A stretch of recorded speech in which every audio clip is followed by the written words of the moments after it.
Bien. Vamos a dar inicio a la sesión del Tribunal Examinador del examen público de graduación a celebrarse hoy a las 10 horas del 12 de febrero del 2025 en la sala de sesiones del decanato de la Facultad de Ciencias Exactas y Naturales, con el objetivo de recibir el informe oral del estudiante o sustentante bachiller Adi Chavarría Figueroa, cédula 11 74 50 222. ¿Correcto? Quien se acoge a la normativa de trabajos finales de graduación de la Universidad Nacional y en particular a las normas generales de graduación de la Facultad de Ciencias Exactas y Naturales bajo la modalidad de tesis de grado para optar por el grado de licenciatura en biología marina. Para esta presentación oral, los miembros del tribunal o el tribunal está conformado por las siguientes personas: el doctor José Miguel Pereira Chávez, director de la Escuela de Ciencias Biológicas; el doctor Juan José Alvarado Barrientos, quien fue el tutor de la investigación; la máster Nidia Nova Bustos y la máster Silvia Valverde Chavarría, quienes fueron parte del comité como asesoras; el máster José Andrés Marín Moraga, que es el invitado especial, y mi persona, Rosa Lidia Socorro. De igual forma, como presidenta de este tribunal, informo que el expediente de la sustentante contiene todos los documentos de rigor. Por tanto, doy fe que la sustentante cumple con todos los requisitos estipulados en el artículo 20 del Reglamento de Trabajos Finales de Graduación del Plan de Estudios correspondiente y por tanto se solicita al estudiante que proceda con la exposición o presentación oral. Tenés 40 minutos. Posterior a ese tiempo, va a haber una sesión de preguntas por parte de los miembros del tribunal. Posterior a esto, vos, como los invitados, ¿verdad?, el público en general, salen de la sala para que el tribunal pueda deliberar y otorgar la nota. Faltando unos 5 minutos para que se cumpla el tiempo de los 40 minutos. Si no has terminado, yo te hago una seña para que estés al tanto y te quedarían 50 minutos. ¿Ya?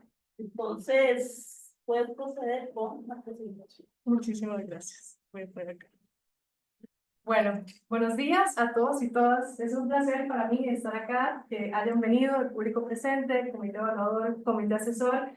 Es un placer para mí presentarles los resultados de mi tesis titulada Biología Reproductiva del coral Fossilópora en el sitio de restauración coralina Playa Blanca y Wiri Wiri en Bahía Culebra, Costa Rica. Espero la disfruten.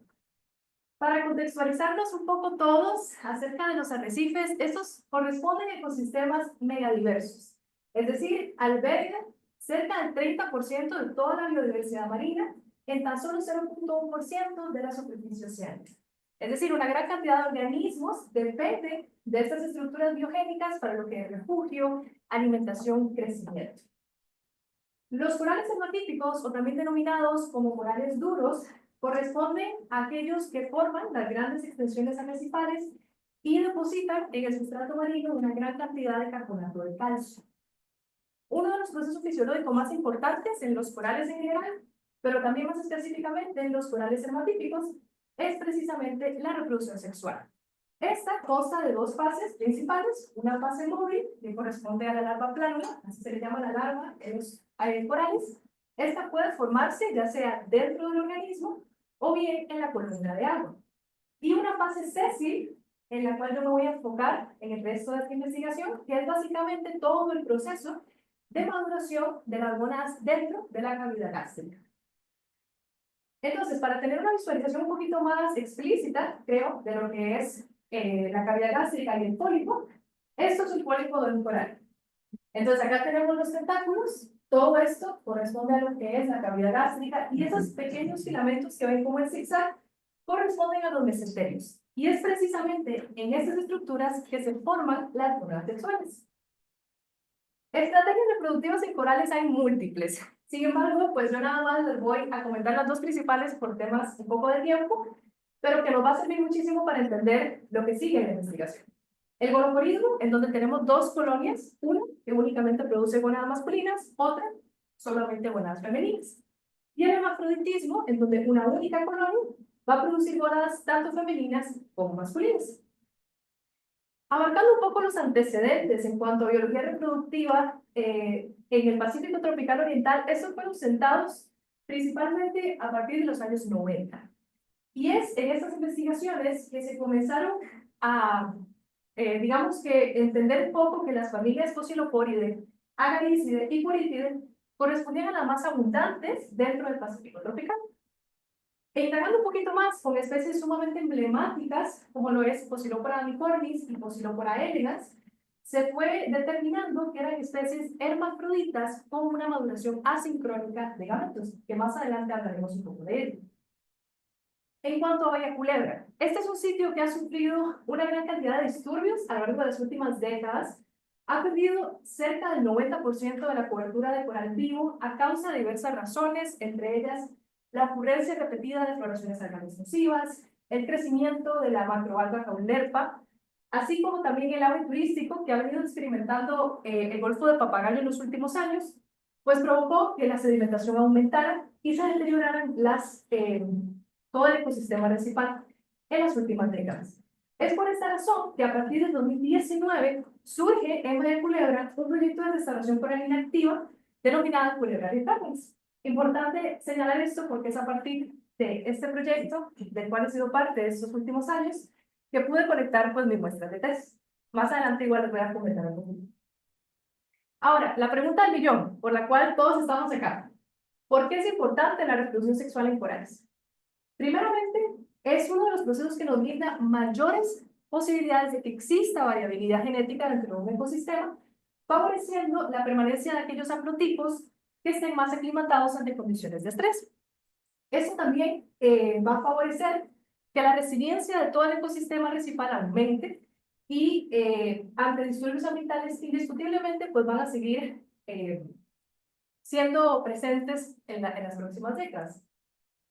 Y esto me lleva entonces a temas de restauración, que vamos a aplicar ya una restauración no solamente enfocada en procesos ecológicos, sino también en procesos fisiológicos. Entonces se pueden ya ir tomando en cuenta aspectos como índices de fecundidad, talla mínima de madurez sexual, picos reproductivos, entre otras cosas. Pero esto me lleva entonces también a que es importante ir rellenando vacíos de información que efectivamente existen acerca de Focilopora en lo que es el Pacífico Norte de Costa Rica. Entonces, para comenzar a aspirar a técnicas un poco más complejas, inclusive un poco más costosas, como lo que es la reproducción sexual asistida o bien la criopreservación, es importante comenzar a sentar primero estas bases, porque para llegar allá tenemos que iniciar por acá. Y esto me lleva al último punto, pero verdaderamente uno de los, para mí, fundamentales, es que si no existe la reproducción sexual activa en un ecosistema, las probabilidades son casi que nulas de que también exista un restablecimiento y recuperación de la población arrecifal después de un disturbio ambiental. Por lo que entonces nuestra pregunta de investigación se enfoca en cuál es el ciclo reproductivo de las colonias del coral hermatípico Pocilopora en ambos sitios de restauración, tanto Wiri Wiri como Playa Blanca en Bahía Culebra, Costa Rica. Siendo entonces nuestro objetivo principal, general, caracterizar la biología reproductiva y 4 objetivos específicos enfocados en determinar la estrategia y patrón reproductivo, categorizar el tipo de modulación gonadal, describir el desarrollo gonádico y fecundidad, así como evaluar la influencia de la temperatura sobre aspectos como la fecundidad y la talla de los ovocitos. Entonces, ahora sí, para ir aterrizando un poco en nuestro sitio de estudio que corresponde a Bahía Culebra, es importante enfatizar que se encuentra dentro de todo lo que es el Gran Pacífico Tropical Oriental, abarcando desde lo que es México hasta lo que es Perú. Entonces, acá tenemos a Costa Rica, Pacífico Norte, para entonces llegar a Bahía Culebra. Este se encuentra dentro de lo que es el Golfo del Papagayo. Entonces, es importante saber que en este golfo suceden condiciones oceanográficas particulares, entre ellas el afloramiento costero estacional. Esta básicamente es una condición en donde la capa superficial más cálida es desplazada por acción de los vientos alisios y ocurre una intrusión de agua más profunda, rica en nutriente, más fría, hacia esa capa superficial. Como Culebra se encuentra influenciado por las condiciones de este golfo, es por esta razón que en periodos de diciembre, aproximadamente febrero-marzo, las temperaturas efectivamente pueden bajar hasta inclusive 17 grados. Teniendo esto en cuenta, entonces, nuestros dos sitios de colecta corresponden al arrecife Wiri Wiri y al arrecife Playa Blanca. Ambos, como les mencioné en un inicio, son sitios de restauración activa. ¿Esto qué quiere decir? Que las colonias que yo colecto son colonias que provienen de un sitio en donde se fragmentó un pedazo de coral, por decirlo así, este se trasplanta a un sitio vivero. En nuestro caso, el vivero utilizado son estas estructuras de metal que pueden observar acá, y ahí se coloca la colonia trasplantada. Es a partir de estas colonias que yo tomo las muestras. Igual más adelante voy a enseñarles una imagen un poquito más clara. Pero entonces, para hablar de Posiloquas, que es al fin y al cabo el género con el que se trabajó, cuenta con una amplia distribución geográfica, abarca desde lo que es el Mar Rojo, el Indo-Pacífico y el Pacífico tropical oriental. Cuenta con aproximadamente 17 morfoespecies, todas son colonias ramificadas, lo que sí es que cuentan con una plasticidad fenotípica muy alta. Esto quiere decir que, por ejemplo, Posilopora uniformis, acá en el Pacífico de Costa Rica, puede evolucionar igual al Pacífico mexicano. Y esto en gran medida se debe a que la especie se moldea conforme las condiciones ambientales circundantes. Entonces, la morfología puede cambiar. Por lo que para identificarlas y tener una seguridad a nivel taxonómico, la mayoría de veces uno debe llevar a cabo estudios genéticos, los cuales en mi caso yo no realicé en cada colonia, por lo que a partir de ahora ustedes siempre me van a ir hablando a nivel de género, más no a nivel de especie. Entonces, la colecta de muestras inicia con lo que es la toma de un fragmento. Este es colocado en pequeños frascos bajo el agua mediante buceo. Como les comento, estas colonias provienen de los sitios de restauración. Entonces, lo que les comentaba de la araña, esta luce de esta forma. Entonces, son estas varillas de metal, verdaderamente sí lucen como una araña, y ahí ponemos las colonias trasplantadas. Entonces, es a partir de esto que tenemos 30 colonias, las cuales muestreamos cada mes. 20 están distribuidas en Playa Blanca y 10 en Wiri Wiri, a una profundidad somera de 4 a 7 metros, y estas se muestrean por todo un ciclo anual de agosto del 2022 a julio del 2023. Perdón. Y el registro de temperatura se lleva a cabo mediante jobos. Estos son estos que podemos observar en la imagen, que se ponen con cintillos, digamos, en las patillas de la propia araña de coral, por lo que tenemos un registro de temperatura in situ. Estos miden cada temperatura cada media hora. La verdad que el proceso histológico, el cual fue utilizado para responder pues, todas nuestras preguntas de investigación, está bastante bien documentado para lo que son corales. Yo voy a ser un poco concreta. Este inicia con lo que es la fijación del tejido, posterior descalcificación, deshidratación del mismo en un procesador automático, inclusión del tejido en pequeños bloques de parafina, para poder entonces cortar estos bloques y realizar cortes, en nuestro caso, de aproximadamente 3, bueno, no aproximadamente, 3 micras. Estos son cortes translúcidos, los cuales se tiñen, y usamos la técnica de hematoxilina y iosina, una de las más comunes en lo que son tejidos animales. Entonces, tenemos la minilla resultantes que se van a ver como de esta forma. Generalmente incluso tenemos hasta 3 tejidos acá, que es para réplicas, más réplicas en una misma lámina.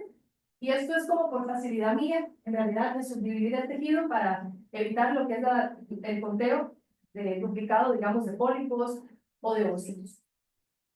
Entonces, en un resumen, tenemos 30 colonias. Estas se muestrean una vez al mes y se hace por triplicado, por lo cual teníamos un total de 1080 laminillas para lo que fueron los 12 meses de muestreo. Entonces, a cada lámina es importante observar primeramente la presencia y ausencia de gónadas. Si había gónadas, entonces se evaluó la proporción de estadios 1, 2, 3 o 4, tanto para ovogénesis como espermatogénesis. Se midieron los diámetros de los ovocitos, se cuantificaron los pólipos fértiles e infértiles y se calcularon los índices de fecundidad. Para poder visualizar y graficar todos los resultados, utilizamos los software de Python y de RStudio para llevar también a cabo las pruebas estadísticas. Entonces, ahora sí, para enfocarnos un poco en resultados y primeramente en el objetivo 1, que corresponde a la estrategia reproductiva. Muy interesante, pudimos descubrir que Pocilópora en el Pacífico Norte se comporta como un hermafrodita simultáneo. ¿Qué quiere decir eso? Que tenemos en un pólipo, que es todo esto, presencia de gónadas tanto femeninas, acá podemos ver los ovocitos, y masculinas, podemos ver acá el saco espermático. Todo esto corresponde a la cavidad gástrica y estos son los filamentos mesentéricos. En cuanto a tipo de maduración, es asincrónica, tanto para ovocitos como para espermátidos. Esto quiere decir que vamos a tener un desfase en la maduración de ambas gónadas. Entonces, podemos ver acá, por ejemplo, cómo tenemos un ovocito 3, un ovocito 2, y del lado de allá tenemos espermátidas 3, espermátidas 2, inclusive podemos tener espermátida 1, espermátida 4. Entonces, este tipo de estrategia reproductiva, la verdad que ya ha sido bastante documentada para Pocilópora amicornis en otras partes del Pacífico tropical oriental, principalmente Isla Gorgona, Isla Galápagos, Isla del Can, acá en Costa Rica, y el Golfo de Chiriquí. También Pocilópora verrucosa en lo que es la región de Chile y en la Bahía de La Paz. Ahora, la maduración asincrónica tampoco fue una sorpresa que fuera de esta manera, ya que para Pocilópora amicornis también se había registrado para Oaxaca y para la Gran Barrera Recipal. ¿Esto qué nos podría estar diciendo? Este tipo de maduración podría conferirle al organismo mayor posibilidad de que ocurran varios ciclos gametogénicos y eventualmente varios desovos. Ahora, viendo el desarrollo y maduración de gametos, enfocándonos primeramente en la ovogénesis, afortunadamente pudimos observar los 4 estadios. Entonces podríamos ir viendo cómo a medida que iba avanzando en maduración, el ovocito lógicamente crece en tamaño y la concentración de vacuolas lipídicas, que son estas bolitas blancas que podemos observar acá, también va aumentando. Acá es importante remarcar que ya en el estadio 4, y esto es una de las características más importantes, es que ocurre la intrusión o la fagocitosis del endosimbionte dinoflagelado, que en un principio son estas pequeñas bolitas, pero en un principio se encuentran acá, en la periferia del ovocito. Una vez que está en estadio 4, este ingresa al ovoplasma y esto indica que es el estadio más alto de maduración y que está ocurriendo una transmisión vertical de lo que es el simbionte a partir de la colonia parental a lo que es el ovocito. Entonces, en cuanto a picos reproductivos, tenemos, como podemos observar en el gráfico, en donde tenemos acá, porcentaje de estadios 1, 2, 3 y 4 versus todo el ciclo anual. Podemos ver a simple vista que tenemos un desarrollo de ovocitos bastante continuo a lo largo de casi todo el año. Sin embargo, no podemos hallar un inicio y un final de la ovogénesis, ya que no hay una desaparición total de gónadas. Pero esto lo digo entre comillas, porque si vemos acá en febrero, me voy a meter, pero acá en febrero tenemos 100% estadio 1. Esto fue precisamente porque solo encontramos un ovocito en este mes. O sea, de todas las colonias fue un ovocito. Así que fue casi que una ausencia total, casi. Ahora, por esta razón asumimos que al menos un ciclo reproductivo pudo haber iniciado en febrero. Ahora, la presencia de ovocitos 2 fue mayor en lo que fue marzo y abril de 2023. Acá lo podemos ver como en este color cremita. Vemos que el estadio 3 es bastante abundante en la mayoría de meses, pero que el estadio 4 lo vemos en muy poca proporción acá. En octubre de 2022 fue la única vez que lo observamos. Entonces, ahora sí, indagando. En los meses de septiembre y octubre del 2022 y mayo de 2023, tuvimos los meses en donde hubo una mayor cantidad de ovocitos maduros, estadio 3. Analizando la media de la temperatura en estos meses, pudimos observar que era de aproximadamente 28.5 grados. ¿Qué nos podría estar diciendo esto? Que a esta temperatura podría estar ocurriendo una señal térmica óptima que favorece la maduración de los ovocitos a estas temperaturas. Lo cual, pues no sería de extrañarse porque ya para Pavona claus, precisamente Valle Culebra, que es nuestro sitio, se han documentado hasta 2 eventos de desove con estas temperaturas. Entonces puede que efectivamente exista pues algún tipo de señal que favorezca la maduración de los ovocitos a estas temperaturas. Ahora, el hecho de que no tengamos como la duración exacta de la ovogénesis También ya se ha documentado para otras especies como Multiflora flavelata, en donde no tenemos un desarrollo estacional de huevos, sino más bien continuo. Ahora, ustedes se preguntarán por qué tan poca presencia de estadio 4. Y esto no se asusten, la verdad que es relativamente normal cuando uno hace estudios de biología reproductiva. Es difícil observar estos estadios debido a que el tiempo en el que, cuando el ovocito ya tiene el simbionte dentro de su ooplasma, el tiempo que este ovocito pasa dentro del organismo a que es desobado es apenas como de 3 a 4 días.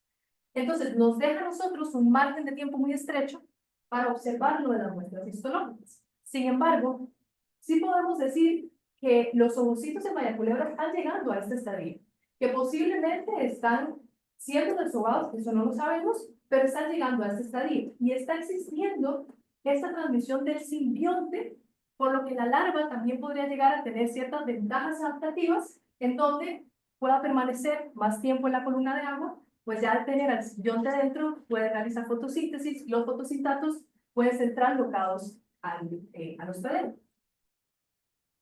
Entonces, el desarrollo de los gametos relativamente continuo a lo largo del año ya se ha documentado para Poecilophora elegans en la isla del Cali y para Poecilophora ancornis en el Golfo de Chiriquí. Ahora, cuando les menciono que en febrero ocurrió esto de que fue una desaparición casi que total, se nos encendieron mucho las alarmas, porque acá pueden haber ocurrido varias cosas. Entre ellas estamos hipotetizando que pudo haber ocasiones, pudo haber ocurrido un catabolismo lipídico. ¿Qué quiere decir esto? Una reabsorción de ovocitos para que el coral sobreviva ante un estrés térmico, ya sea por frío o por calor. Esto ya es un evento que se ha documentado para otras especies como Poecilophorites panamensis, perdón, Lobophytum compactum, que es un octoperal, Poecilophora verrucosa en las Maldivas, y también Solenostea ornum. Proponemos que esta podría ser una estrategia de máximo aprovechamiento energético para que el coral no cese su reproducción del todo, pueda reabsorber ciertas reservas lipídicas y que estas sean traslocadas hacia los ovocitos que están más maduros y que pueden ser próximos a ser desovados. Entonces, estamos proponiendo una reabsorción de aquellos ovocitos previtelogénicos.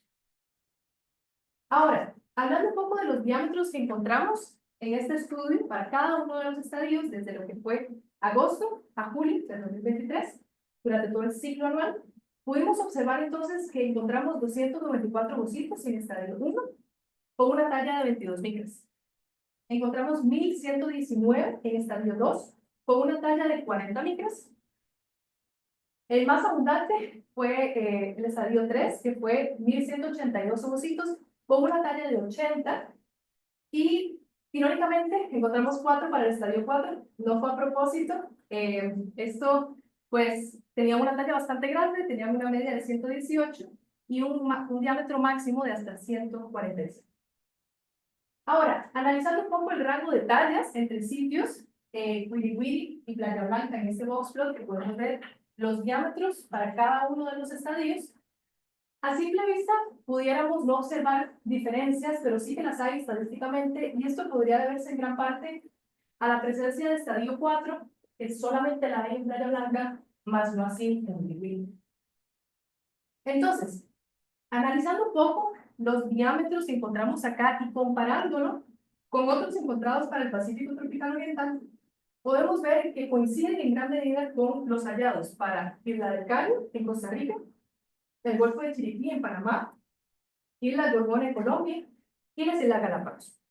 Ahora bien, encontramos que el diámetro hallado acá en Costa Rica sí es mayor versus otros sitios del Indo-Pacífico, más específicamente Okinawa y lo que es Sudáfrica.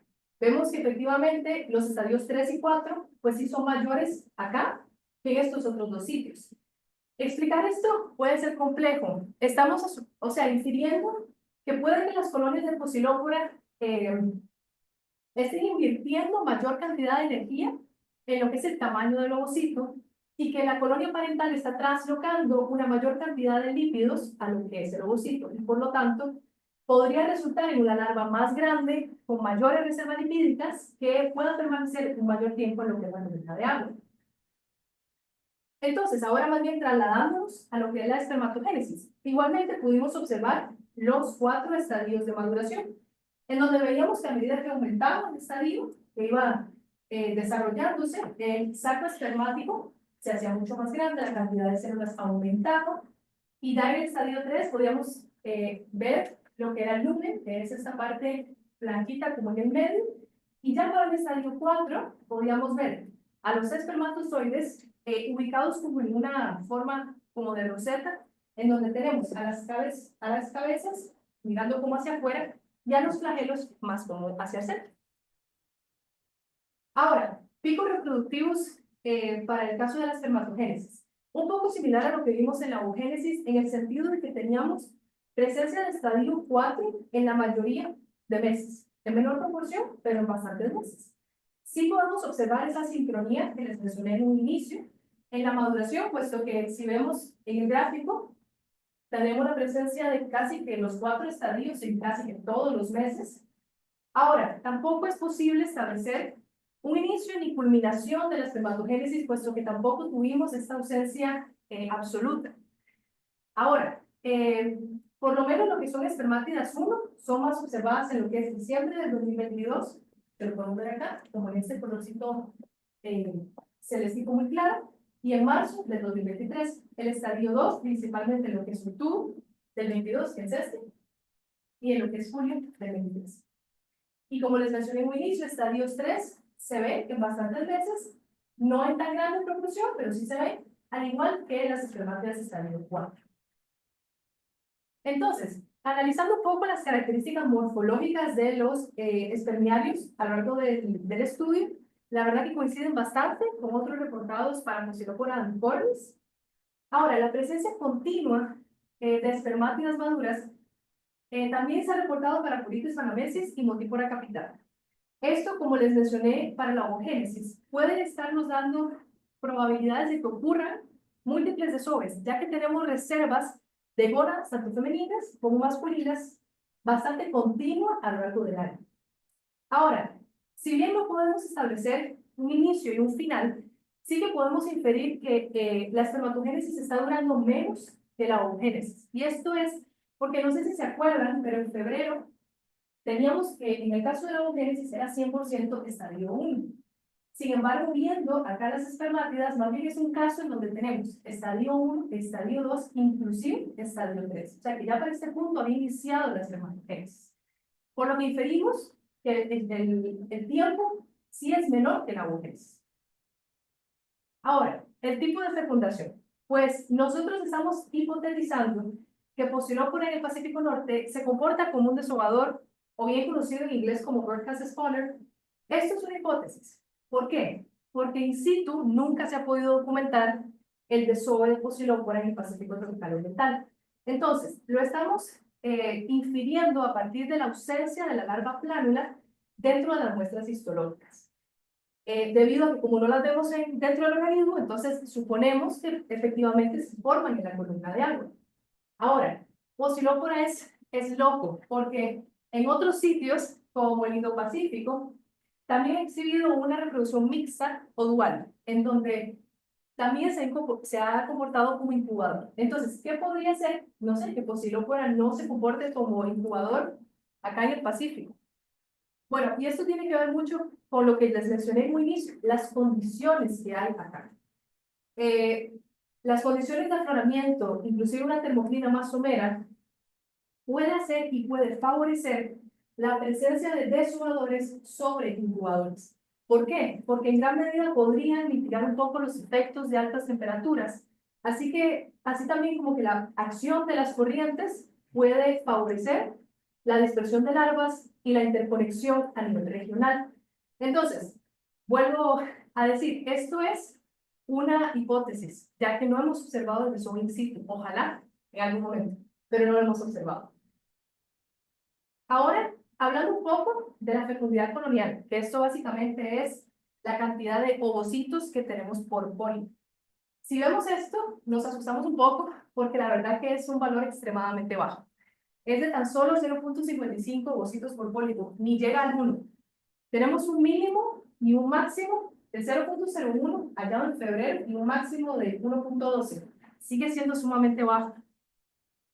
Entonces, viendo el gráfico, en donde tenemos entonces proporción de pólipos, porcentaje de pólipos, fértiles e infértiles. En el otro eje podemos ver la fecundidad en la línea punteada durante todo el ciclo anual. Vemos que indistintamente de la fecundidad, del valor de fecundidad, la proporción de pólipos infértiles siempre sobrepasa la proporción de pólipos fértiles. Es decir, apenas 30% de los pólipos están madurando gametos. Ahora, evaluando un poco la fecundidad, para cada sitio no hallamos diferencias significativas entre la fecundidad de ambos. Cuando digo un pólipo fértil, aquel que tiene gónadas, un pólipo infértil, aquel que se ve así, que está vacío. Entonces, estamos ante la presencia de una alta actividad reproductiva, pero muy baja fecundidad. Esto es complejo de explicar en muchos factores. Pero bueno, entre ellos, estamos proponiendo la condición modular del organismo. Los corales son organismos modulares. Cada módulo corresponde a un pólipo. No todos los pólipos realizan una misma función. Algunos son de crecimiento, otros se dedican más a alimentación, otros a reproducción. ¿Qué pasa? Que en Pocilópora muy pocos se están dedicando a la reproducción. Y esto lo vemos efectivamente en este gráfico que les acabo de mostrar, en donde la proporción de pólipos infértiles siempre sobrepasa la de los fértiles. Entonces, la zona no reproductiva de Pocilópora es muy amplia. Y esto ya se ha visto para especies como Acrópora. Quizá ha determinado que márgenes y puntas a veces tienden a ser zonas menos fértiles. En gran parte porque los pólipos suelen ser muy jóvenes, que todavía no han alcanzado una madurez sexual, entonces no producen gónadas. Ahora, ¿qué pasa? Entonces estamos ante la presencia de una poca interacción a nivel de colonia, en donde los pólipos que sí están produciendo, pues no mandan la cantidad de señales químicas a lo largo del propio tejido que, digamos, favorezca que más pólipos se vuelvan fértiles. No lo estamos viendo. Pero ahora, evaluando un poco otros factores, por ejemplo, el tamaño de los pólipos. Otras especies como Acrópora y Asuntus y Stylophora pistillata tienen pólipos muy chicos, como por ejemplo, parecidos a los de Pocilópora, que son de tan solo 1 milímetro. Entonces, podría ser que la limitación espacial para albergar material reproductivo efectivamente esté siendo, no sé, una traba. Pero entonces, seguimos en lo mismo. Hay una poca iteración a nivel de colonia. La cantidad de pólipos fértiles no se conecta con las que no están produciendo, con los que no están fértiles, y por lo tanto no hay una integración o una conexión a nivel de pólipos, por llamarlo de una forma. Entonces, evaluando, que este ya sería el último punto, la influencia de la temperatura sobre fecundidad y diámetro de los ovocitos. Mediante un modelo de regresión lineal simple, pudimos ver que existe una influencia. Y viendo primeramente este gráfico de arriba, donde tenemos en este eje de primero fecundidad, en el de allá tenemos temperatura, línea roja es temperatura máxima, línea negra temperatura media y línea azul temperatura mínima. Podemos ver cómo aquellos valores de fecundidad un poco más bajos están asociados a rangos de temperatura igualmente más bajos, que se presentan principalmente en enero y febrero, en donde son temperaturas de 17 y 19 grados. Caso contrario, vemos cuando la fecundidad es ligeramente, digo ligeramente porque acordémonos que era muy baja, pero cuando es un poquito más alta, tenemos pues temperaturas un poco más altas también. Y en cuanto al diámetro de los ovocitos, tenemos un caso un poco antagónico, en donde más bien los ovocitos más grandes se observan tanto cuando la temperatura es baja, como en enero, que es de 26 grados aproximadamente, y en junio, en donde la temperatura es más alta. Entonces, esta baja fecundidad que observamos en febrero podría estar muy relacionado con anomalías térmicas negativas. Porque en este mes, precisamente, como les comentaba, fue el mes en donde tuvimos una desaparición casi que total de gónadas. Acá estaban convergiendo dos eventos, el afloramiento costero y el fenómeno de la niña, que también estaba ocurriendo en ese momento. Esto pudo haber ocasionado un déficit energético lo suficientemente alto como para que pudiera estar ocurriendo la reabsorción de algunos ovocitos. Y esto, digamos, en campo lo veíamos porque las colonias verdaderamente estaban pálidas, digamos. Ese podría ser su color normal, miren cómo estaba. Era pálida, no blanca, pero pálidas. Más o menos a nivel macro podríamos verlo así los pólipos. Entonces, el que ocurriera una reabsorción no lo podemos descartar porque cuando el coral se encuentra en periodos de frío, puede perder hasta un 89% de lípidos a temperaturas de 19 grados. Entonces, el reabsorber ovocitos podría serle beneficioso porque los ovocitos están compuestos hasta de un 75% de triglicéridos y de ésteres. Entonces, verdaderamente sería una buena fuente de lípidos para que sobreviva ante este estrés y podría explicar un poco la baja fecundidad que tuvimos y que no tuviéramos huevos. Ahora, podrá tener sus ventajas. Ustedes dirán, bueno, sí, o sea, por lo menos el coral no se muere, sobrevive. Y ya se ha visto incluso que es como un método compensatorio en especies, por ejemplo, como Montífora flavelata en invierno.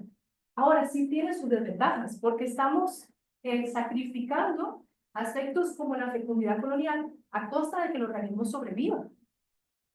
Entonces, acá nosotros proponemos si podría estar ocurriendo la fagocitosis de los ovocitos paralelo a eventos de desove. Y yo quiero acá introducir un poco el concepto de los desoves divididos o split spawnings, en donde no toda la totalidad de la energía se invierte en un desove masivo, sino que esta es fraccionada en varios desoves a lo largo de varios periodos lunares consecutivos. Esto no es aislado, ya se ha documentado para otras especies como Solenostrea bornovi y Montífora flavelata, y en el caso de Montífora, se ha determinado desoves en periodos incluso de hasta 10 meses. Ahora, entonces, viendo un poco más a fondo, ¿qué pudo haber pasado en febrero? ¿Cómo fue la temperatura de febrero? Y si esto pudo haber ocasionado esa desaparición de gónadas. Ok, en esta serie de tiempo podemos observar acá la temperatura en todo el mes de febrero. Vemos que la temperatura no es constante, o sea, no fluctúa mucho. Los primeros meses los podemos observar en donde algunos días sobrepasan inclusive los 26 grados y ya llega un punto en el que efectivamente la temperatura cae. Pero entonces, podría estar ocurriendo la reabsorción y el desove aún en periodo de afloramiento. No lo podemos descartar. ¿Por qué? Porque efectivamente hay días en donde la temperatura sí sobrepasa los 26 grados y esto todavía se encuentra dentro del rango de ocurrencia de desoves, que ya se ha reportado puede ser de 26 a 28 grados. Entonces, eso más la posición de Valle Culebra son importantes y podrían estar favoreciendo estos dos fenómenos. ¿Por qué?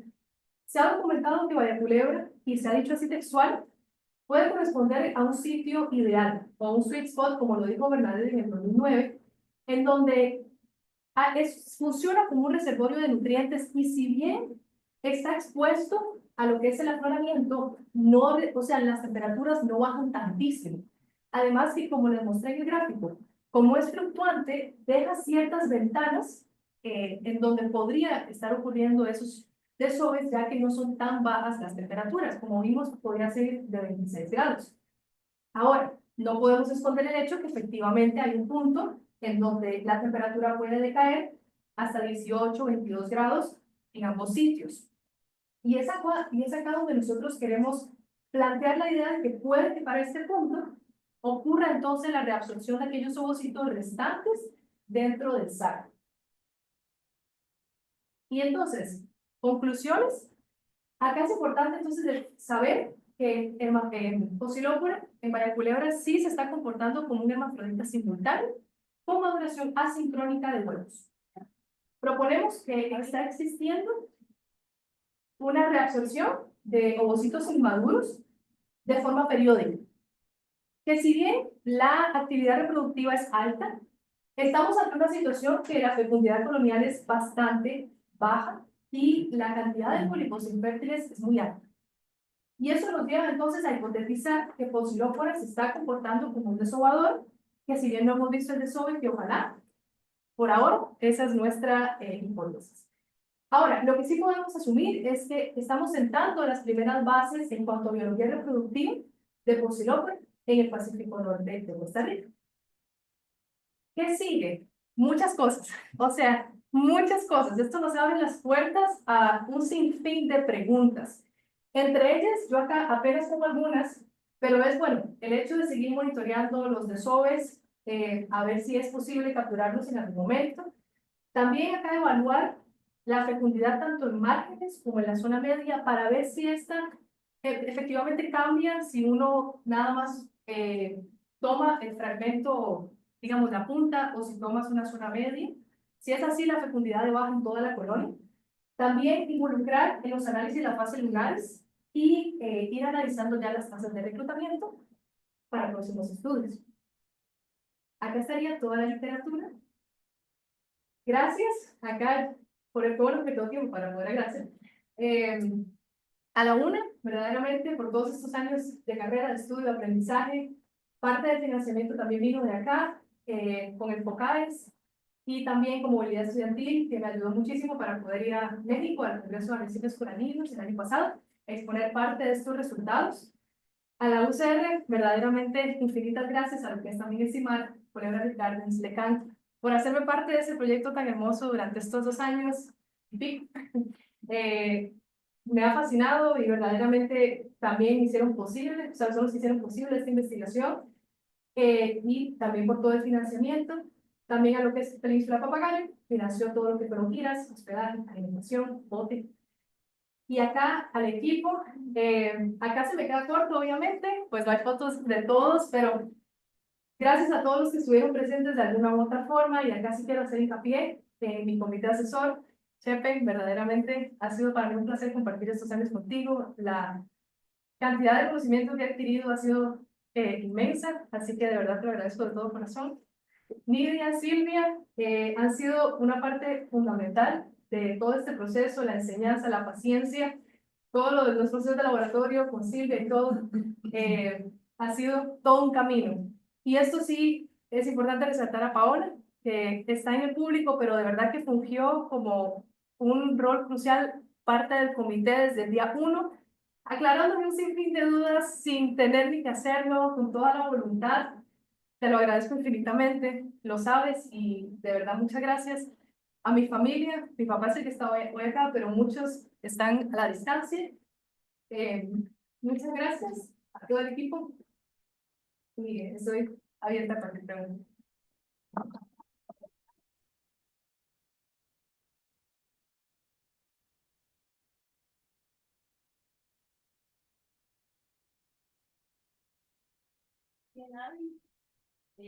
Muy bien, estuvo el tiempo, inclusive le dio, y le sobró un minuto, toda la muy importante en una investigación de esto. Vamos a pasar a la sección de preguntas, parte de los miembros del tribunal.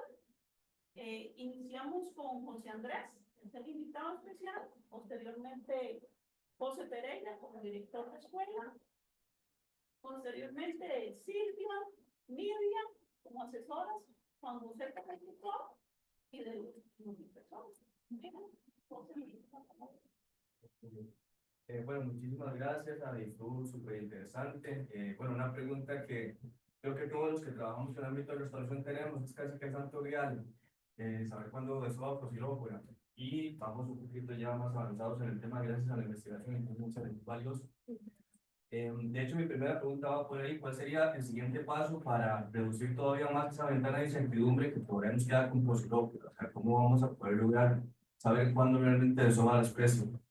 Sí, es todo un tema. Yo siento que acá el hecho de poder saber que podrían estar ocurriendo desórdenes más periódicos y no como a veces en Acrópora, que es 1 o 2 al año, yo intentaría más probarlo a partir de las lunas, que ya se ha documentado para, por ejemplo, Posirópolis en la Gran Barrera, que de 3 días, a veces 3 días antes, 3 días después, ahí sí puede ser o luna nueva o luna llena. Por eso es confuso, porque habría que probar como en ambas fases lunares, pero lo pondría las redes de desove para capturarlo más seguido.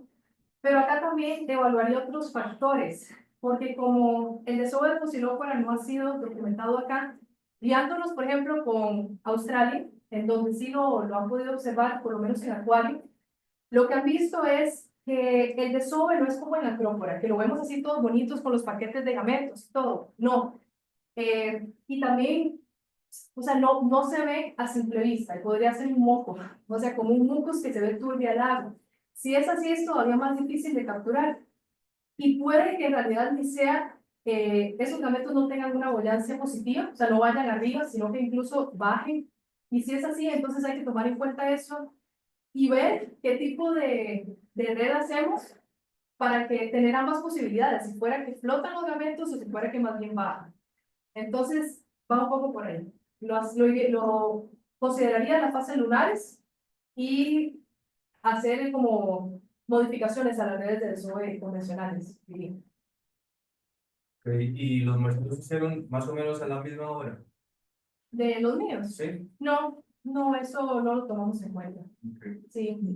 Y igualmente, si entiendo bien, a una colonia se le extrajeron muestras mensualmente. Ujú. Ok, mes a mes se fragmentó. Sí. ¿Y usted creería que ese proceso de fragmentación pudo haber influido en la reproducción de la colonia? Tal vez una reabsorción de gametos. El hecho de que yo tomara un pequeño fragmento, no lo considero. No, creo que del tamaño de la colonia que te digo son grandes, o sea, son colonias que consideramos que están sexualmente maduras. No creo que un fragmentico le afecte a la reproducción. Ok, y si la transmisión vertical de las usantelas que usted vio en el estadio 4 es común de los Posirópora o es aún más macro y es a nivel de corales en general. Es común en Posilópora. En todos los estudios que leí, sí, en todos la hereda. La hereda del simbionte. La estrategia de heredar no es tan común. En desovadores es apenas como el 25% de las especies que lo hacen. Y definitivamente es una gran ventaja. Sí. Sí, yo pensé que solo los incubadores se heredaban. Muy Claro, interesante. es una característica propia de Ecuador. Gracias. ¿A ti? Gracias. No, bueno, muchas gracias. Y la verdad que la presentación fue muy buena. Sí, ay, muchas gracias. Visualmente excelente. Gracias.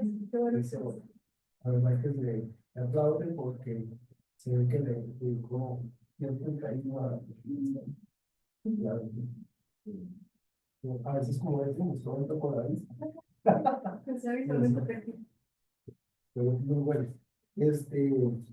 También como director Bobo, me alegra y me empieza a ver el trabajo en términos de posicionamiento, de la licenciatura, claro, y aquí tiene que aplicar técnicas básicas de investigación y vemos cómo la información suya, el posicionamiento y sobre todo la pasión con que cuentas su proceso de investigación y varios se ve que ha sido bastante guiada y motivada por ahí. Que ahora como lo viste, lo valoro y lo aprovecho al máximo, creo. Entonces, eso es muy bien y agradecerle también a los compañeros de la UCR por este aporte y a la compañera de México que no sé, mucho gusto, muchas gracias por apoyarnos en este proceso de formación de nuestros egresados, casi egresados. Gracias. Este tema de estos grupos, tal vez, pues no por algo, pero es una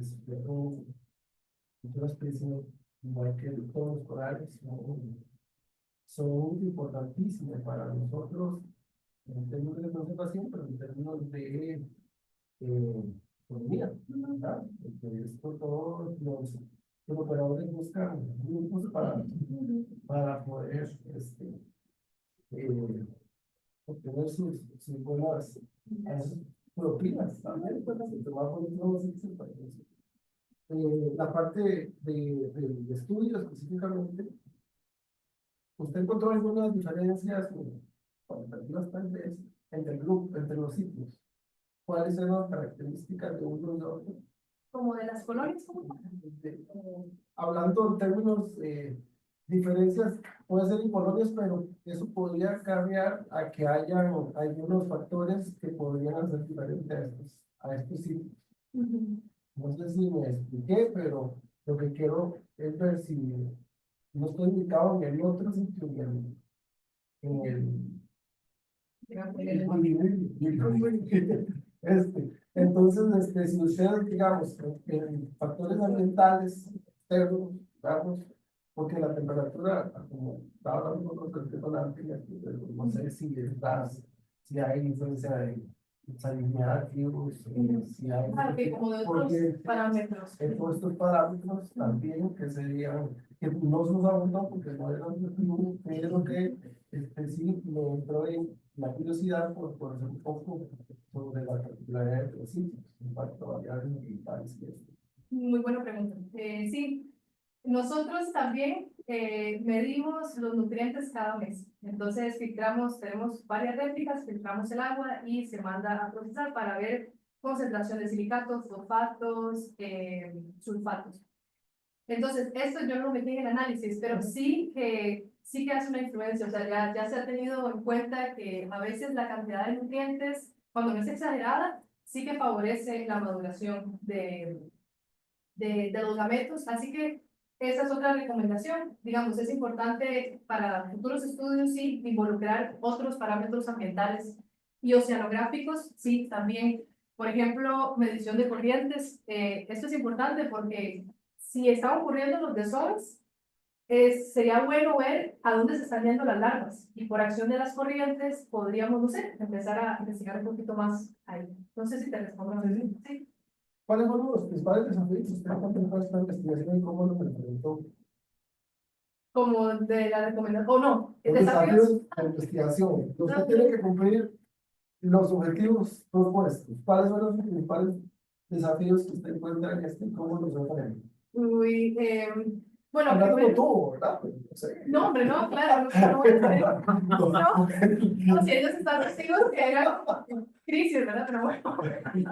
Sí, o sea, mi puro inicio, apenas iniciando, era el tema de la histología, que yo nunca lo había hecho, mucho menos en corales, y ahí fue cuando contacté a Pau, y yo en mi crisis le decía, Pau, no entiendo, no sé, ¿dónde va esto? ¿Cómo hago los cortes? Silvia, acá presente. El tema del laboratorio fue nuevo para mí, y el protocolo, como no estaba, por lo menos para Costa Rica, no se había hecho histología en corales, entonces era complejo, era una prueba y error. Inclusive hicimos pruebas meses antes de iniciar con el muestreo.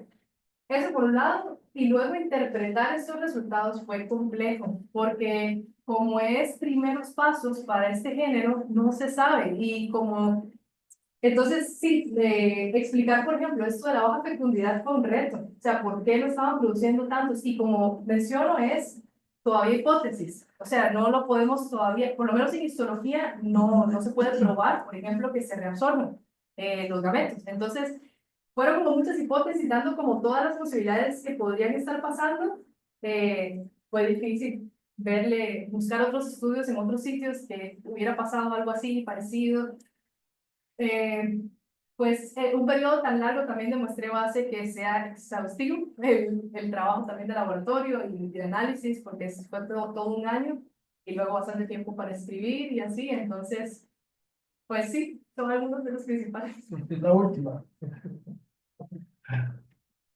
¿Cómo cómo su investigación, sus hallazgos, y esta incertidumbre, claro, que es parte de la ciencia, ¿verdad? Podría contribuir a una estrategia de conservación o estudio, cómo lo trata, cómo lo piensa, cómo lo sueña usted. Ok, bueno, mira, que casualmente yo tenía una diapositiva extra que era como algo así. Pero era porque yo dije, capaz, o sea, tiene sentido porque como es también restauración, algo así más o menos. Sí, siento que es fundamental, o sea, por lo menos ir sentando estas primeras bases en, en las especies, por lo menos ya vamos teniendo una idea de que acá en Bahía Culebra, el sitio de restauración que tenemos, que inició en un inicio un fragmento chico, o sea, trajimos de un lugar, lo pusimos en otro, este creció, o sea, maduró como una colonia, empezó a desarrollar gametos, es un gran avance, porque estamos llegando también a lo que con la restauración buscamos siempre, que es como que las condiciones sean bastante similares a las de un inicio, ¿no? En donde un organismo en un medio natural pues se reproduce.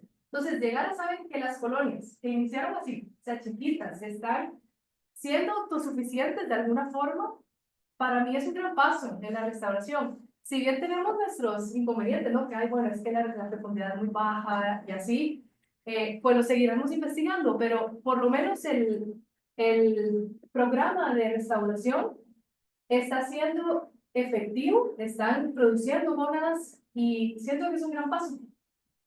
Sí. Muchas gracias. Muchas gracias.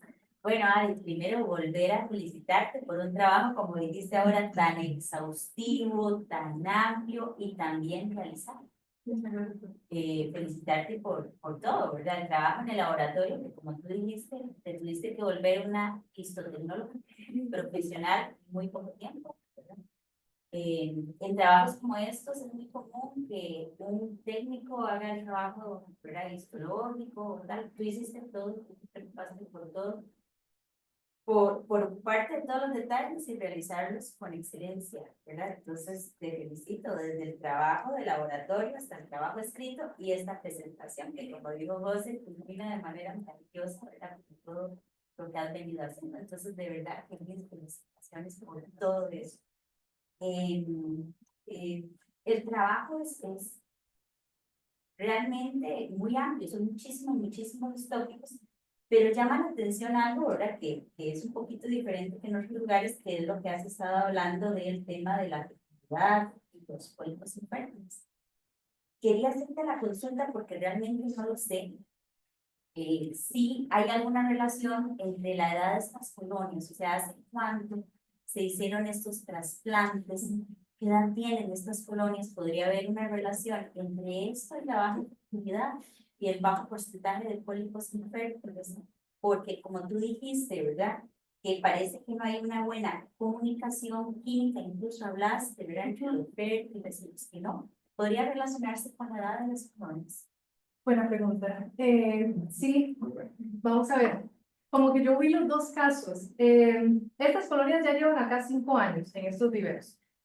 Como que visualmente nosotros las vemos y tienen ya una talla que supera, digamos, la que, no recuerdo bien, la que establecían para Posilópora en otros sitios, pero son verdaderamente buen tamaño, digamos, para ya alcanzar una talla mínima de madurez sexual. Entonces, es complejo porque a veces yo he leído que en sitios de restauración fragmentan un pedazo de una colonia que estaba fecunda, digamos, que estaba grávida.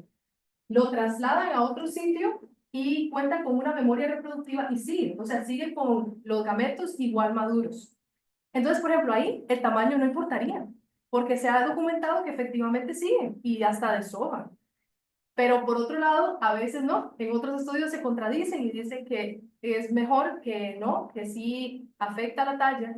Entonces, ahí yo sí recomendaría entonces evaluar un poco esto, que es un experimento relativamente sencillo, ver cuándo el organismo está alcanzando una madurez sexual. Entonces, trasplantar un fragmento chico, como el que nosotros trasplantamos, y de ahí irle monitoreando con histología la maduración. A ver si efectivamente existe esto de que la talla correlacionada a la fecundidad o no. Porque también he leído, por ejemplo, que sí, que el trasplantar es un estrés y que entonces efectivamente puede afectar. Entonces, como que sí, no te tendría como la respuesta exacta, sería como probar.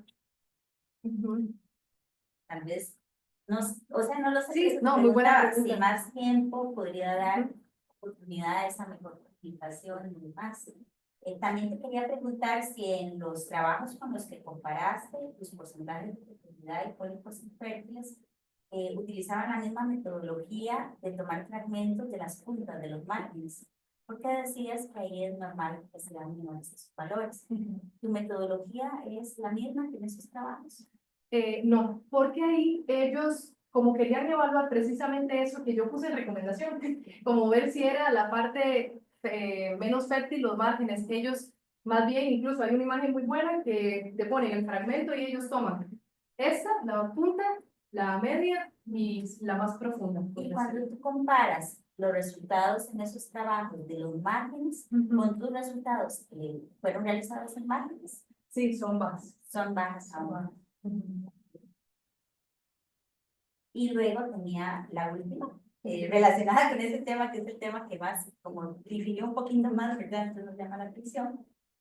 Sí, un mayor tamaño de los huevos, tú dijiste, ¿verdad? Que son de mayor tamaño, podría relacionarse también con una menor fecundidad, porque en algunas especies se ve eso, ¿verdad?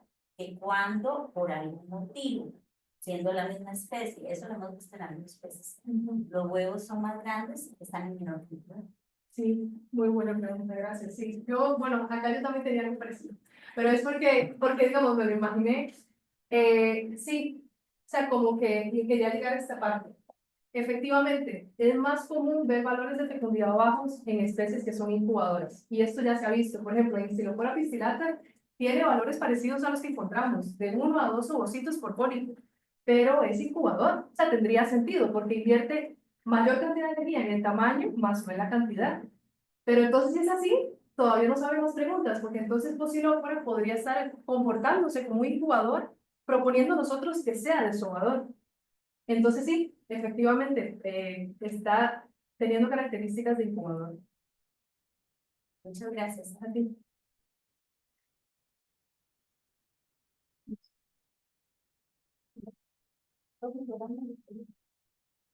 Ani, verte crecer como profesional es un orgullo. Creo que parte de todas las personas que hemos aportado a ti refleja el éxito de este trabajo. Con tus picos de estrés, tuve que ver bastante, te felicito, porque es parte de la formación como profesionales que tenemos. Siempre te caracterizaste de ser muy buena escritora, te lo resalto, desde que fui profesora de Fundación Martínez, después en ecología, y realmente la facilidad con la que puedes expresar temas tan complejos y de tantas aristas como lo dice Silvia, se evidencia en una presentación muy buena. Muchas gracias, Bruno. Varias de las preguntas ya le hicieron los compañeros. A mí lo que me queda decirte es éxitos, Juan José, gracias por recibirla. Sigue aportando a la ciencia. Ay, Bruno, muchas gracias. Canadás. Muchas gracias, de verdad. Todo el apoyo, o sea, ha sido incondicional. De verdad te lo agradezco en todas las palabras. No es que ya voy a empezar. Gracias.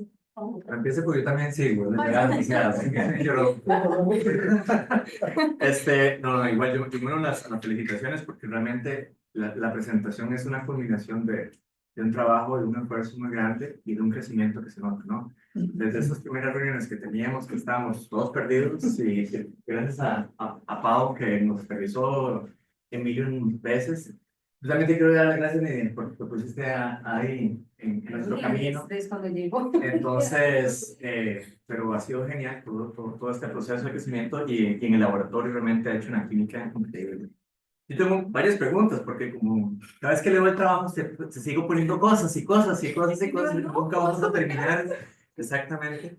Pero digamos, Silvia te hizo una pregunta muy buena, muy buena con respecto al tamaño. Y el tamaño también a veces está influenciado por factores oceanográficos que están ocurriendo en la bahía, ¿no? Vos hablaste de 2 eventos, el afloramiento y la niña, pero nos tocó vivir el año pasado un niño terrible, ¿verdad? Que afectó.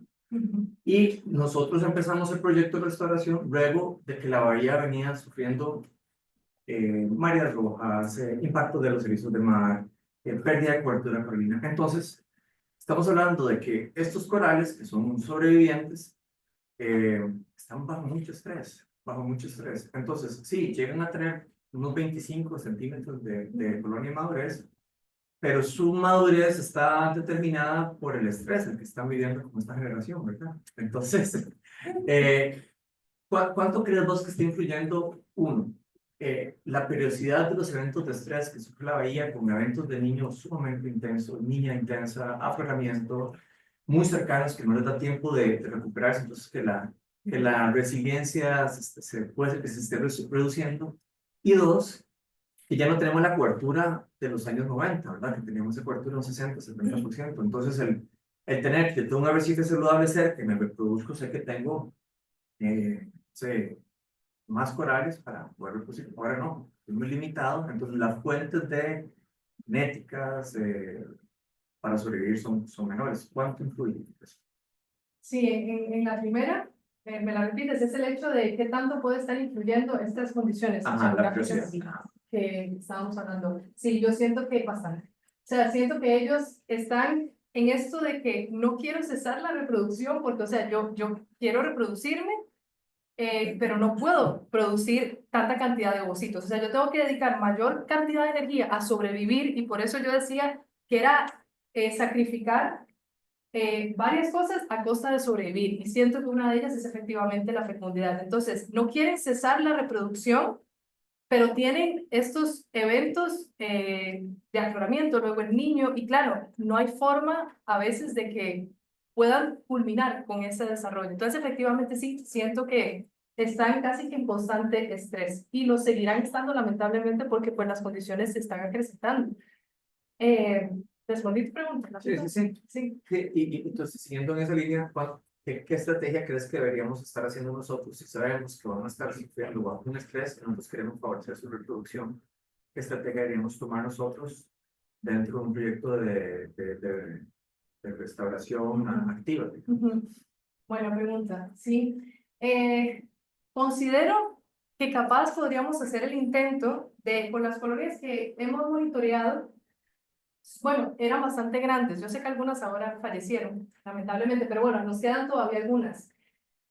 Probar si efectivamente, y bueno, no solo con esas, con otras que también podrían estar maduras sexualmente, si esto de que fragmentamos un pedazo y o sea, lo trasplantamos como si fuéramos a hacer normal una restauración, si efectivamente está ocurriendo que sigue con esta memoria reproductiva y que ese fragmento sigue con gónadas.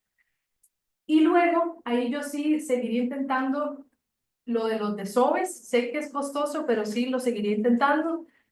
Pero bueno, evaluaría esto, de que quizás los sitios donde, por ejemplo, sí habían bastante seguido colonias maduras, Wiri Wiri.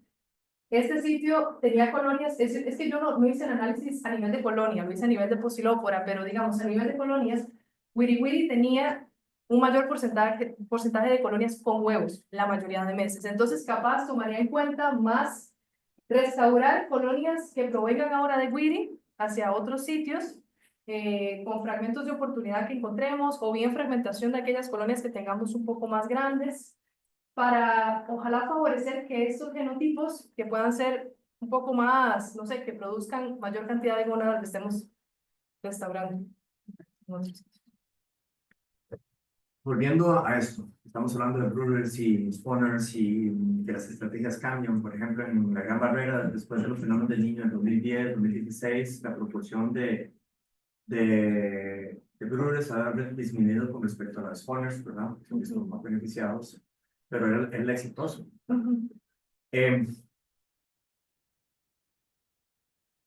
¿Qué piensas vos de que estamos viendo nosotros acá? Un cambio de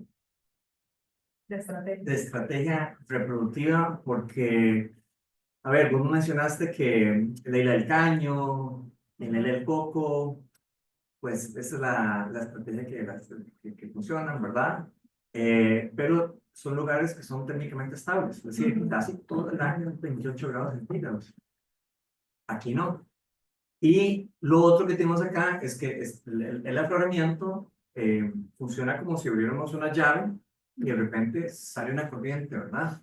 Entonces, evolutivamente, ¿por qué tendré una estrategia que no me sirve en una zona donde me van a hacer lavadas las larvas o los gametos? Sí, complicado.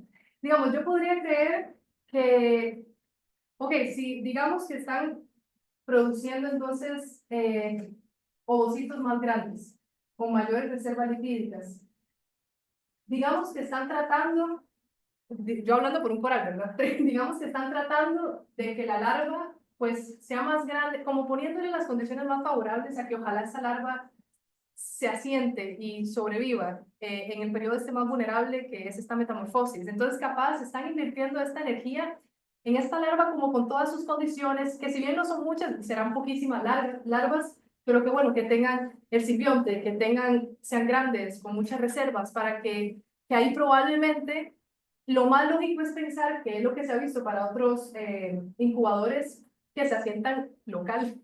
Esto posiblemente no lo estamos viendo, entonces por eso te digo que puede ser algo raro, porque sí, están invirtiendo mucha energía, entonces capaz esta misma larva más grande con más reservas la están utilizando para que se entonces permanezca más tiempo en la columna de agua y digamos se disperse más. Bueno, eso es hacer la pregunta, digamos, por ejemplo, ¿cuánta duración tiene una plánula producida por un brooder o pues una plánula producida por un spawner después de ya la fertilización externa, ¿verdad? O sea, una tiene más duración que la otra y pensando en la sonografía del sitio, ¿cuál sería más ventajoso entonces? Sí, es que, ajá, porque efectivamente los incubadores, la larva que crea es para que pueda permanecer en la columna de agua hasta 90 días, o sea, un montón, porque como es tan grande y que se disperse. Sin embargo, hacen lo contrario. Se supone que cuando es desovador, no, o sea, no es una larva tan grande. Entonces sí, más bien es como antagónico. O sea, yo siento que más ventajoso sería que se asienten a nivel local porque no estamos viendo casi reclutas, digamos, a simple vista cuando buceamos no nos vemos. Entonces, no sé exactamente qué está pasando con la larva. Digamos, no sé si se está dispersando hacia otros lugares o si más bien el stock de larvas es tan poco, ajá, que se retira ahí mismo, se muere la mayoría. Ahí igual me queda pensar como alguna esperanza, porque yo esperanza tengo, es que bueno, que capaz con estos periodos de desove más fraccionados que proponemos, por lo menos en más eventos, aunque sea poquito, ojalá algo se esté desobando en esos periodos y pueda aumentar un poquito la cantidad de larvas en el ecosistema como tal. Y una última pregunta es, ¿qué tanto influye el ambiente en la reproducción? Si es Cladocopio, si es Turisdinium, porque también cada uno de estos, vos hablaste de lípidos en un momento, pero también al ser diferente en los simbiontes, pueden tener una producción diferente de líquidos dentro. Y ya sabemos, digamos, que lo que predomina en la bahía es Cladocopio. Hay un poquito de Turisdinium, pero ¿qué tanto entonces puede influir el tipo de simbionte en la reproducción natural? Sí, bastante. A ver, se ha documentado que ese clado D, que es Turisdinium, es menos acá en la bahía. Efectivamente, o sea, no estoy muy segura. Yo me imagino también que el hecho de que sea un simbionte más termotolerante podría capaz tener más posibilidades de que trasloque mayor cantidad de lípidos y de fotosintatos, digamos, al organismo, entonces que tenga más energía y como que sea de mayor tamaño, capaz favoreciendo un poco el diámetro de los ovocitos, pero de verdad no estaría tan segura de qué tanto puede influir. O sea, no lo tengo tan claro como esa relación. Bueno, sí sería ver, por ejemplo, qué tanto lípido, según el simbionte, se trasloca, por ejemplo, de la colonia parental al ovocito, a ver si esto está influyendo de alguna forma en el tamaño de los huevos y podría favorecer o no determinado tipo de simbionte. Es una buena pregunta. No te la tengo tan clara, pero sí, más o menos por ahí. Gracias. En no, gracias, último, no, preguntas, no, pues, muchas. Vamos a ver, ¿qué tan difícil sería o es muestrear entonces la planta? Oh, bueno, sabemos que es difícil, pero siento que mucha incógnita está ahí. ¿Qué pasa con la planta? ¿Se van? ¿Se sientan? Sí, como Es que una posibilidad de lo ves como una posibilidad a resolver esa incógnita. te fijo, yo lo intento, o sea, yo lo intentaría. Ahí yo, bueno, sugeriría esto de las tasas de reclutamiento. Entonces, por ejemplo, acá ir viendo con placas puestas en el mar, a ver, por determinado periodo, a ver si algo se asienta. También podríamos hacer estos como arrastres que se hacen con estas redes de zooplancton, a ver qué cae ahí. Pero ahí yo también involucraría un poco técnicas un poco más genéticas, entonces con ADN ambiental. Capaz nos sale alguna larva ahí y como esta técnica tiene la posibilidad de identificar tantos genomas, digamos, presentes en la columna de agua, capaz ahí sale. Como que sería reunir un montón de herramientas, saber cuál nos sirve, no rendirse, porque de fijo deben estar. Lo que pasa es de que es difícil, pero sí, pondría algunas de esas metodologías, digamos. Sí, ¿verdad? No es sencillo. No es sencillo. No, no, para nada. Ok. Vamos a ver. Vos pusiste ahí el gráfico de la Génesis. Obviamente, si ellos presentan desovers asincrónicos, hay ositos en diferentes estadios de desarrollo. Por tanto, ellos desovan durante todo el año. Sí, es lo que proponemos. Que es mucho más periódico el desarrollo. Claro, por eso es que es asincrónico y hay ositos en el estadio 2, 3, durante todo el año, ¿verdad? Entonces ahí van madurando y van siendo liberados. Sí, es lo que creemos. Ajá. Como No lograron identificar, digamos, bueno, no, porque, vamos, voy a darle vuelta. Una de las inquietudes, sentí que vos pensabas, es que no vieron ositos en estadio 4. Y el estadio 4 es el más avanzado. El más avanzado. Okay. ¿Crees vos que la ausencia en la observación o no haber visto ositos en el estadio 4 en las láminas histológicas es porque ese osito ya salió al medio a ser fecundado? Entonces los ositos 4 va a ser más difícil de observar en una lámina. Exactamente. Es una brecha tan corta la que nos Claro. deja que, y yo digamos, porque esto es todo un tema, como que esto es tan complejo, pero es todo un tema como la adquisición del simbionte, o sea, ¿cómo se llama? Fisiológicamente es todo un tema. Un montón de proteínas involucradas para que se absorba el simbionte, pero sí, digamos, de acá, cuando él adquiere esto, 3, 4 días, inclusive menos, entonces imagínate, Ya fue como un gol poder ver al menos 4. Sí, claro, Ujú. pues, fueron liberados o ya salieron Sí, al medio de ser suponemos. fecundados. Ujú. Ok. Podríamos entonces hablar, bueno, al no haber desovers masivos, puede ser una estrategia reproductiva Sí, a las condiciones ambientales Ujú. que hay en el medio, Sí, ¿cierto? sí. ¿Verdad? Posiblemente estrategias por alimentación, Ujú. por espacio para asentamiento de la larva.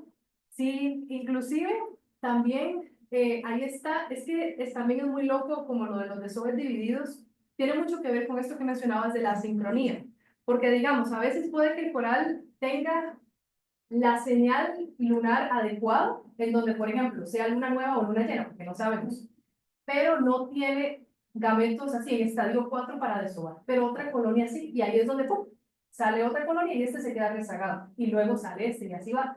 Pero esto también podría estar comprometiendo un poco la recombinación genética, porque como no es un desove masivo de todas las colonias como en Acrópora, ahí tenemos, bueno, recombinación de todo, todo. Acá como puede ser 1, 2, 3, no hay tantas colonias como para intercambiar genéticamente, ¿no? Pero a su vez tiene una ventaja, que es que la depredación puede ser menor, porque como no es este desove masivo que atrae pum, poliquete, no sé qué, sino es menos. Entonces, capaz alguna larva sobrevive de ahí. Entonces, capaz eso que mencionabas, es algún tipo de estrategia como para, uy, no ceso la reproducción, pero trato de seguir reproduciendo. No hago eso al masivo, Ajá. eso Y ahí voy. poquito, y ahí voy garantizando una mayor supervivencia de perfecto. Ahora la última pregunta. ¿Por qué 30 muestras?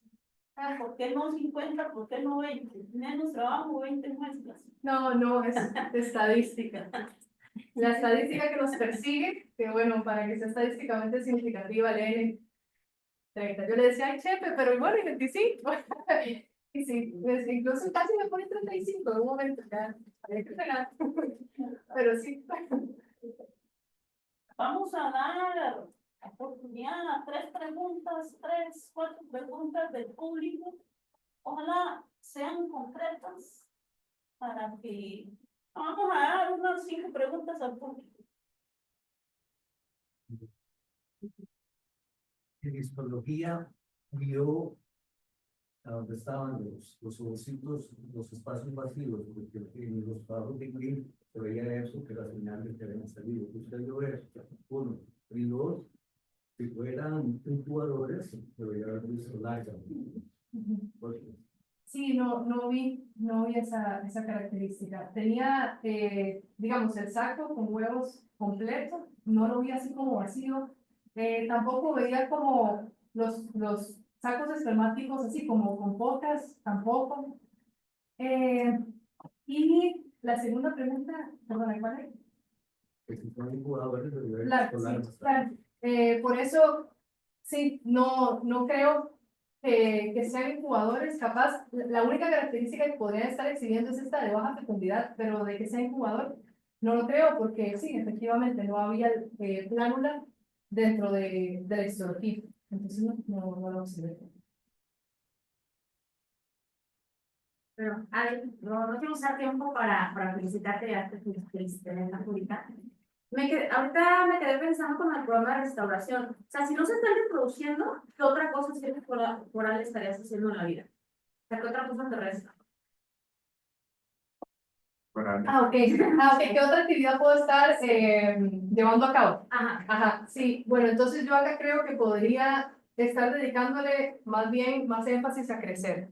Es que se supone que los corales en vida libre, y que es uno de los retos cuando tienes viveros, es que crecen mucho más.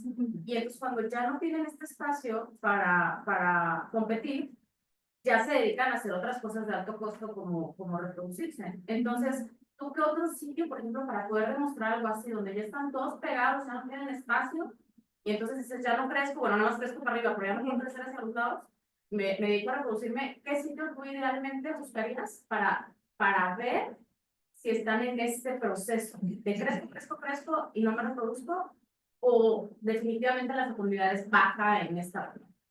Como en qué otra estructura se podría poner para Otros que- sitios. ¿Qué Otro otro sitio. sitio buscarías para poder hacer esta comparación? Bueno, acá mismo está otro que se llama Zapotillar. Es un sitio, ayer hablamos de la tesis de Randall, pero es un sitio que por el tema del blanqueamiento no resultó tan afectado, se ha recuperado.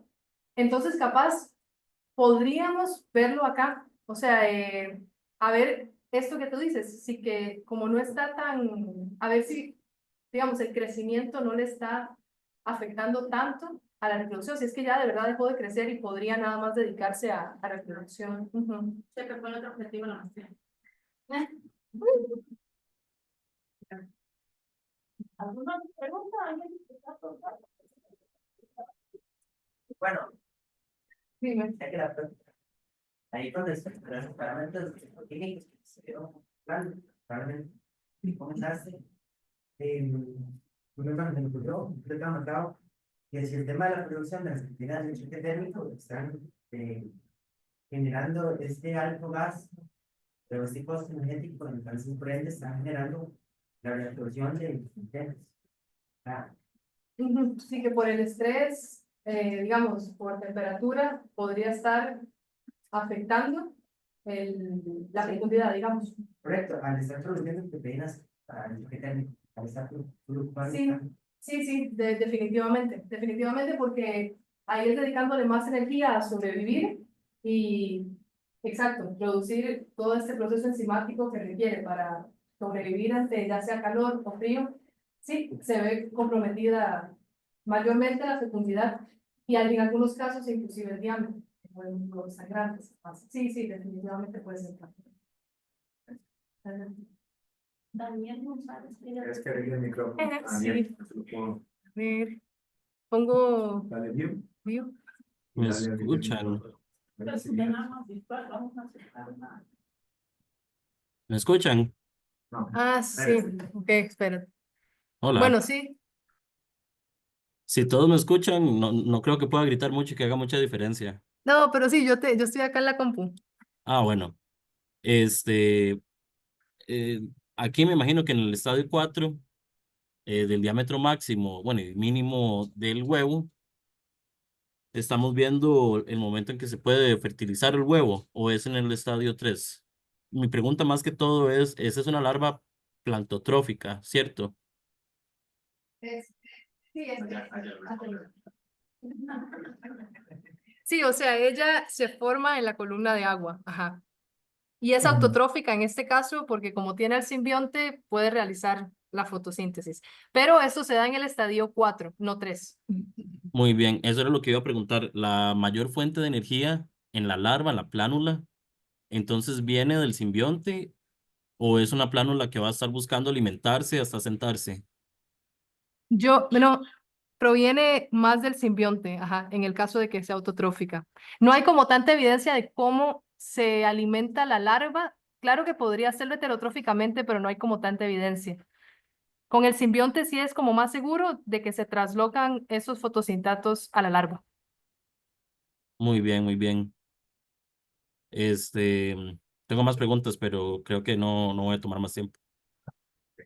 No hay, ok. Bueno, igual si no me las pones después. Gracias, Dani. Dale, Adi, gracias a vos. pero, Ah, ok. ya, Ah, no. ya. Ok.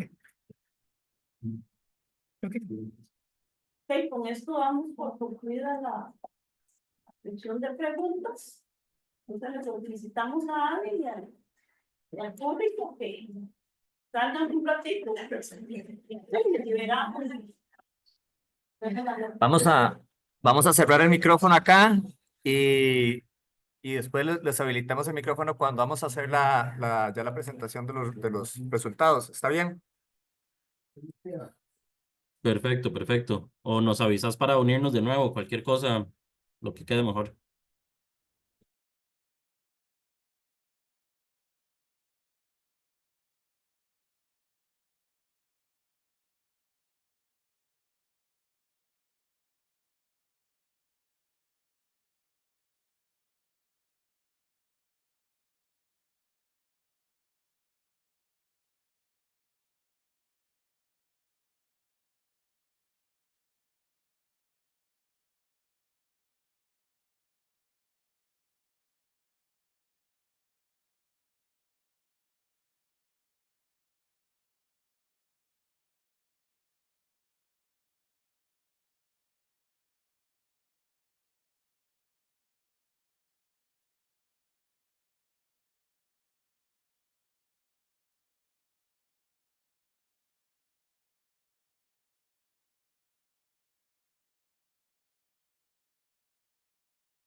Listo.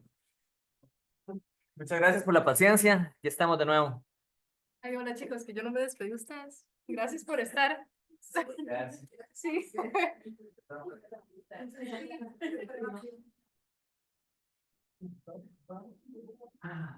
Bien. Ari, una vez presentado el trabajo final de grabación y sometido,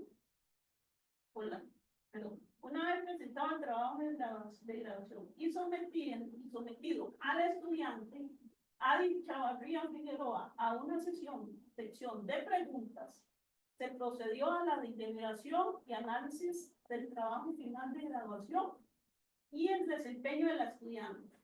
Al amparo del artículo 28 del reglamento de trabajo final de graduación de la Escuela de Ciencias Biológicas, en donde se detalla para efectos de la evaluación del trabajo final un informe escrito, ¿verdad? ¿Sabes? La nota de hoy está conformada por dos partes. Un informe escrito tiene un valor del 60% y la presentación oral un 40%. Cada uno de los miembros del tribunal la califica o le califica esos dos rubros y después de dicha liberación y de conformidad con el artículo 29 del reglamento de trabajo finales de graduación, el tribunal considera que el trabajo expuesto es aprobado, se le confiere una calificación del 100 con mención, y la mención que se le otorga es un laudo. ¿Ok? Por tanto, de acuerdo al artículo 5, mi persona como presidente del tribunal comunica que la sustentante, y después del resultado y de liberación se declara a Adri con el grado de licenciada en biología marina. Se le indica la obligación de presentarse al acto público de juramentación, ¿verdad? Esa es la graduación. Si vos no, por A o por B, no puede poder venir cuando se le convoque al acto de graduación, tenés que llevar un proceso aparte para que decida esa juramentación. ¿Verdad? Se da lectura del acta, ¿verdad? Con las firmas de todos los miembros del tribunal a las 12 horas del 12 de febrero del 2025. Felicidades.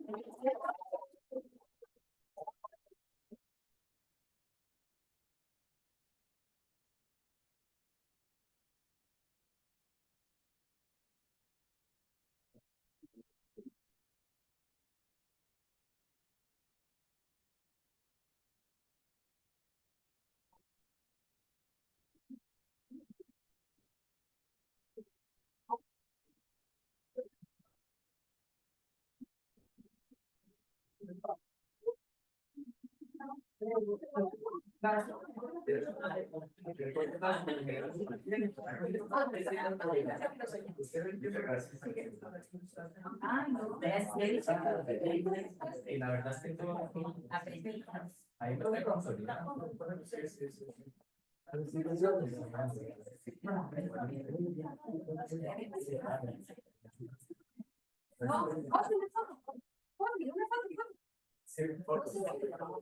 Sí, sí, porque... Bueno, muchas gracias. Vamos a cerrar aquí la sesión y gracias por estar acá.